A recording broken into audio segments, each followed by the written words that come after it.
Cipher case के फैसले पर शाह महमूद कुरैशी के बच्चों का रद्द-ए-अमल। मेहरबानो कुरैशी और बेटे जैन कुरैशी ने कहा कि हमें इसी फैसले की तवक्को थी। अब शाह महमूद कुरैशी का मुल्तान में वालिहाना इस्तकबाल होगा। बानी PTI और शाह महमूद कुरैशी पर सियासी मुकदमात बनाए गए, वो नाकर्दा जराइम की सज़ा काट रहे हैं।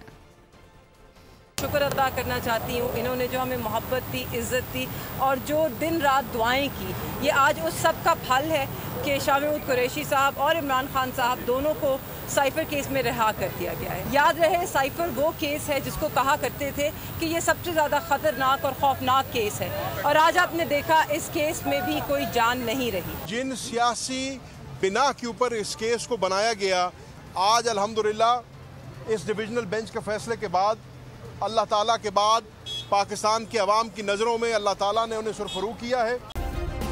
सब्सक्राइब करें और बेल दबाएं ताकि कोई खबर रह न जाए।